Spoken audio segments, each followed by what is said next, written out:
ஆண்டவராகிய இயேசு கிறிஸ்துவின் இன்ப இணை நாமத்தில் உங்கள் அனைவருக்கும் என் அன்பின் வாழ்த்துக்கள். கடந்த காணொலியிலே காயின் ஆபேல் அவர்களுடைய சரித்திரத்தை நாம் தொடர்ந்தோம். இங்கே முக்கியமாக அவர்கள் காணிக்கை கொண்டு வந்ததை குறித்து நாம் கடந்த காணொலியிலே நாம் பார்த்தோம். இந்த காணொலியை நீங்கள் பார்ப்பதற்காக உங்களுக்கு நான் நன்றியை தெரிவித்துக் கொள்கிறேன். கண்களை மூடி கர்த்தரை நோக்கி ஜெபம் செய்வோம்.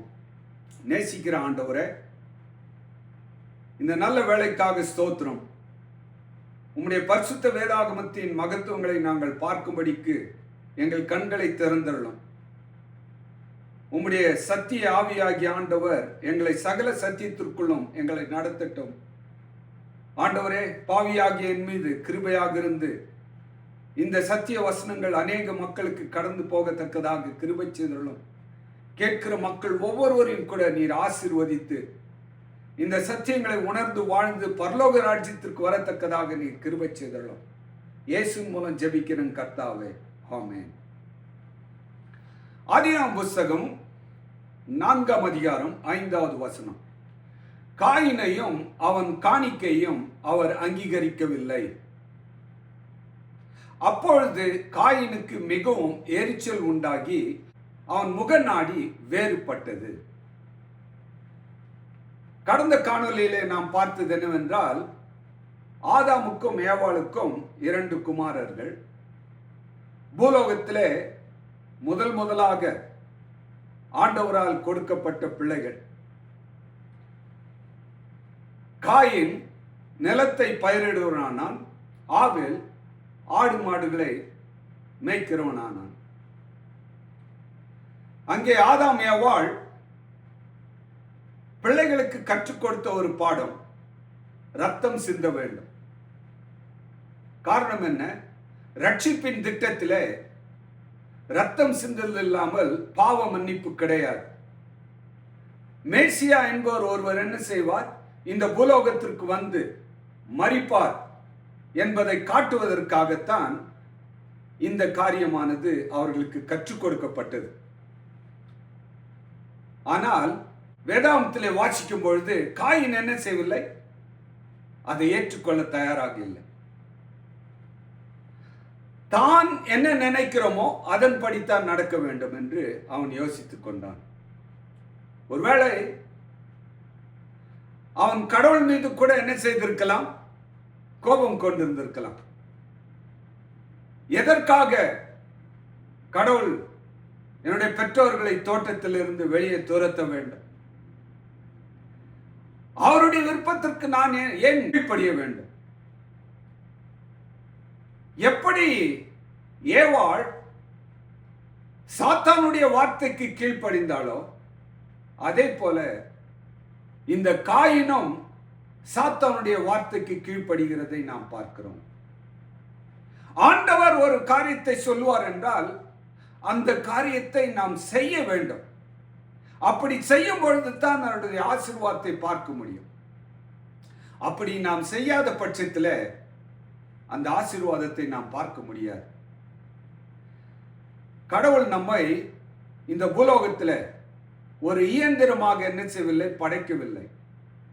நன்மை தீமை அறிந்து நன்மையை நாம் கடைபிடிக்க வேண்டும் என்பதை நமக்கு எடுத்து காட்டினவராக வைத்திருக்கிறார். இங்க என்ன பார்க்கிறோம்? காயின் என்ன செய்கிறான்? பலவிதமான நல்ல பழங்களையும் காய்கறிகளையும் கொண்டு வந்து அந்த பலிபீடத்திலே வைக்கிறான். அந்த 2 பேரும் வந்து என்ன செய்கிறார்கள்? ஒற்றுமையாக அந்த பலிபீடத்தை கட்டுகிறார்கள். அந்த கற்களை எல்லாம் எடுத்து வைக்கிறார்கள். அந்த கட்டைகள் எல்லாம் அடுக்குகிறார்கள். எல்லாமே சரியாகத்தான் போகிறது. ஆனால் ஒரு காரியம் மாத்திரம் என்ன செய்யவில்லை, சரியாக போகவில்லை. அது என்ன காணிக்கையை நாம் கொடுக்கிறோம்? எதற்காக இந்த சம்பவம் எழுதப்பட்டிருக்கிறது? இந்த பூலோகத்தில் அநேகர் கடவுள் இருக்கிறார் என்று நம்புகிறார்கள். இரண்டாவதாக கடவுள் நம்மிடத்தில் காணிக்கை எதிர்பார்க்கிறார் என்பது தெரியும். ஆனால் எப்பேற்பட்ட காணிக்கை எதிர்பார்க்கிறார்? இன்றைக்கு பல மதங்கள் இருக்கிறது. அந்த பல மதங்களிலே பல கடவுள்கள் இருக்கிறார்கள். ஆனால் அந்த பல கடவுள்கள் உண்மையான கடவுள்களா? அதாவது எல்லோரும் தொழுகைக்கு போகிறார்கள், யாரை தொழுது கொள்ளுகிறார்கள்? இதுதான் கேள்வி. இங்கே ஒரே ஒரு காரியத்தை ஆண்டவர் வித்தியாசப்படுத்தி காட்டுகிறார். என்ன? நீ பலிபீடம் கட்டலாம், விறகுகளை அடுக்கலாம், ஆனால் என்னுடைய வார்த்தைக்கு நீங்கள் என்ன செய்ய வேண்டும்? செவி கொடுக்க வேண்டும். அவருடைய வார்த்தை என்ன? ரத்தம் சிந்த வேண்டும்.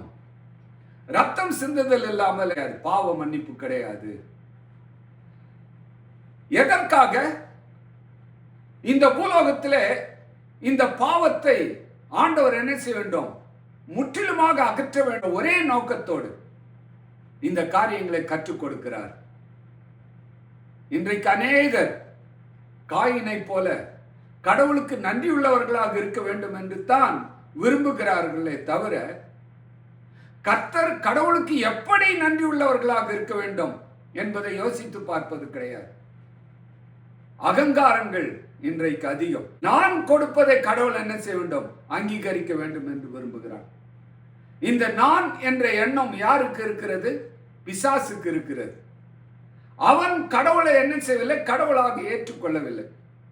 அதே போலத்தான் காயின் தான் என்ன செய்கிறோமோ அதை கடவுள் ஏற்றுக்கொள்ள வேண்டும்.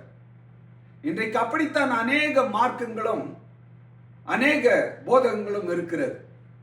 தாங்கள் செய்வதை கடவுள் ஏற்றுக்கொள்ள வேண்டும் என்று தான் விரும்புகிறார்கள். இங்க என்ன பார்க்கிறோம்? அவனுடைய காணிக்கையை கடவுள் அங்கீகரிக்கவில்லை. அவனுடைய முகம் நாடி வேறுபட்டது, அவனுக்கு எரிச்சல் உண்டானது என்று வாசிக்கிறோம். அப்பொழுது கர்த்தர் காயினை நோக்கி, உனக்கு ஏன் எரிச்சல் உண்டாயிற்று? உன் முகநாடி ஏன் வேறுபட்டது? ஆண்டவர் கேட்ட ஒரு காரியம். எதற்காக நீர் எரிச்சல் அடைகிறாய்? என் பேரில் தானே நீ எரிச்சல் அடைய வேண்டும். உன்னுடைய எரிச்சல் என்ன? நீ நன்மை செய்தால் மேன்மை இல்லையோ? நீ நன்மை செய்யாதிருந்தால் பாவம் உன் வாசற்படியிலே படுத்திருக்கும், அவன் ஆசை உன்னை பற்றி இருக்கும், நீ அவனை ஆண்டு கொள்ளுவாய் என்றார். அப்படி என்றால் என்ன? அவனுக்கு எதன் மூலமாக என்ன எரிச்சல் வந்தது என்பதை யார் அறிந்தார்? ஆண்டவர் அறிந்தார். இன்றைக்கு அநேகர் வெளி வேஷமாக என்ன செய்யலாம்? மற்றவர்களை நேசிப்பது போல காட்டலாம். ஆனால் உள்ளத்தின் ஆழத்தில் என்ன இருக்கிறது என்பதை ஆண்டவர் அறிவார். ஆண்டவர் சொன்ன ஒரு காரியம் என்ன? நீ நன்மை செய்தால் மேன்மை. நன்மை தான் நீ செய்ய வேண்டும். ஒருவேளை நீ நன்மை செய்யாவிட்டால் பாவம் உன் வாசற்படியில என்ன செய்திருக்கும்? படுத்திருக்கும்.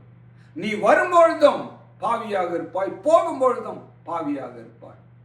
இன்றைக்கு அநேக வாசல்களிலே என்ன இருக்கிறது? பாவம் படுத்திருக்கிறது. இன்றைக்கு உலகத்திலே கொலைகளும் கொள்ளைகளும் பெருகி காணப்படுகிறது. சகோதரர்களுக்கு விரோதமாக, சகோதரிகளுக்கு விரோதமாக வெட்டி செத்து கொண்டிருக்கிறார்கள். காரணம் என்ன? எரிச்சல், கோபம். அதைத்தான் நாம் பார்க்கிறோம். சகோதரர்கள் எப்படி இருக்க வேண்டும்? கிறிஸ்துவுக்குள் அன்பானவர்களே, ரோமர் 12ஆம் அதிகாரம் 10வது வசனம் என்ன சொல்லுகிறது? சகோதர சிநேகத்தில் ஒருவர் மேல் ஒருவர் என்ன செய்யுங்கள்? பட்சமாயிருங்கள். கனம் பண்ணுகிறதிலே ஒருவருக்கொருவர் முந்திக் கொள்ளுங்கள். அப்படி என்றால் என்ன? சகோதரர்களை என்ன செய்ய வேண்டுமா? கனம் பண்ண வேண்டுமா? அதைத்தான் எபிரேயர் புஸ்தகத்திலே வாசிக்கிறோம். 13ஆம் அதிகாரம் 1வது வசனத்திலே சகோதர சிநேகம் நிலைத்திருக்க கடவுது. சங்கீதம் 133ஆம் அதிகாரத்திலே முதல் வசனத்திலே இதோ சகோதரர் ஒருமித்து வாசம் பண்ணுகிறது, எத்தனை நன்மையும் எத்தனை இன்பவுமாய் இருக்கிறது. கிறிஸ்துவுக்குள் அன்பானவர்களே, இந்த காணொலியிலே நான் உங்களுக்கு சொல்லக்கூடிய காரியம், நன்மை செய்தால் மேன்மை இல்லையோ? உன்னுடைய சகோதரனுக்கு நீ என்ன செய்? நன்மை செய். நீ என்ன செய்யாத? தீமை செய்யாத. உன் வார்த்தையினாலோ உன் எண்ணத்தினாலோ நீ என்ன செய்யாத? தீமை செய்யாத. உன் வார்த்தையினாலோ உன் எண்ணத்தினாலோ நீ தீமை செய்யும் பொழுது நீ கடவுளுக்கு விரோதமாக என்ன செய்கிறாய்? பாவம் செய்கிறாய். அதைத்தான் இந்த பரிசுத்த வேதாகமும் நமக்கு கற்றுக் கொடுக்கிறது. இங்க என்ன வாசிக்கிறோம்? காயின் தன் சகோதரனாகிய ஆபேலோடு பேசினான். என்ன பேசினானோ நமக்கு தெரியாது. அவன் பேசின வார்த்தைகளை நாம் கேட்கவும் முடியாது. அவர்கள் வயல்வெளியில் இருக்கும் சமயத்தில் காயின் தன் சகோதரனாகிய ஆபேலுக்கு விரோதமாய் எழும்பி அவனை கொலை செய்தான். கிறிஸ்துவுக்குள் அன்பானவர்களே, அவனுடைய எரிச்சல் எப்படியானது? இன்றைக்கு அநேக சகோதர சகோதரிகளுக்குள்ளே வாக்குவாதங்கள். என்ன வாக்குவாதம்? நான் சொல்வதைத்தான் நீ கேட்க வேண்டும், அல்லது நீ சொல்வதை நான் கேட்க முடியாது. இப்படி வாக்குவாதங்கள் வருகிற பொழுது என்ன ஆகிறது? அங்கே கொலைகள் நடக்கிறது. இன்றைக்கு பெற்றோர்கள் இருக்கிற வரைக்கும் என்ன செய்கிறார்கள்? அமைதியாக இருக்கிறார்கள். நிலத்தகராறு ஏற்படுகிறது. ஒருவர் வெட்டி கொன்று சாகிறதை நாம் பார்க்கிறோம். பரிசுத்த வேதாகமும் நமக்கு கற்றுக் கொடுக்கக்கூடிய காரியம் என்ன? நீங்கள் காயினை போல மூர்க்க குணமுள்ளவர்களாக என்ன செய்யக்கூடாது? இருக்கக்கூடாது. அவன் என்ன செய்தான்? தன் சகோதரனை என்ன செய்தான்? கொன்று போட்டான். இன்றைக்கு சகோதரர்களாக நாம் இருக்க வேண்டும். எனக்கு மிகவும் ஒரு ஆச்சரியமான ஒரு சகோதரர்கள். நீங்கள் சரித்திரத்தை வாசிக்கும் பொழுது 1903 வருடத்தில் ஆர்வெல் அண்ட் வில்பர் ரைட் என்ற 2 சகோதரர்கள், இந்த Orwell right and Wilbur right என்ன செய்தார்கள்? முதலாவதாக நாம் இன்றைக்கு அதிசயமாக பார்த்து கொண்டிருக்கக்கூடிய விமானத்தை கண்டுபிடித்தார்கள். முதலாக இருவரும் டிசம்பர் 17 1903 வருடத்தில் அந்த முதல் விமானம் பறக்கிறது. எவ்வளவு தூரம் பறக்கிறது?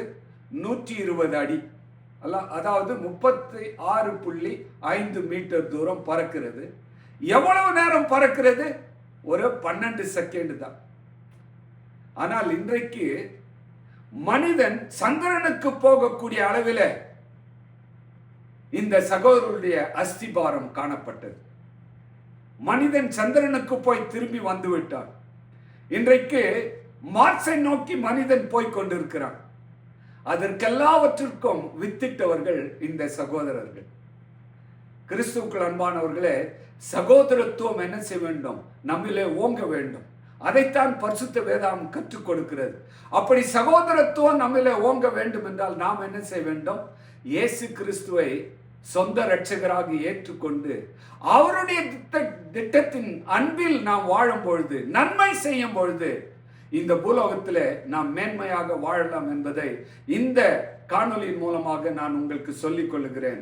ஆகவே இந்த கடைசி நாட்களிலே போட்டிகளும் பொறாமைகளும் இருந்து கொண்டிருக்கக்கூடிய இந்த நாட்களிலே உன்னுடைய சகோதரனை நீ நேசிப்பாயா?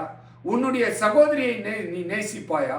அல்லது உன்னை நீ தனியாக வாழ்ந்தால் மற்றவர்களை சகோதர சகோதரிகளாக நேசிப்பாயா? இயேசு கிறிஸ்து தன்னுடைய சகோதரர்களை என்ன செய்தார்? அதிகமாக நேசித்தார்.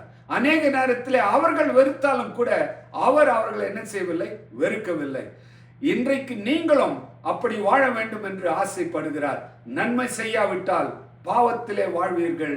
அந்த சாத்தானுடைய பிள்ளைகளாக மாறி போவீர்கள். இவன் எப்படி சாத்தானுடைய மகனாக மாறினான் என்பதை அடுத்த காணொலியிலே பார்ப்போம். ஆகவே இயேசுவை போல நீங்களும் என்ன செய்யுங்கள்? அநேகரை நேசியுங்கள். அப்பேற்பட்ட பாக்கியத்தை கர்த்தர் உங்கள் ஒவ்வொருவருக்கு தருவாராக. ஆமென்.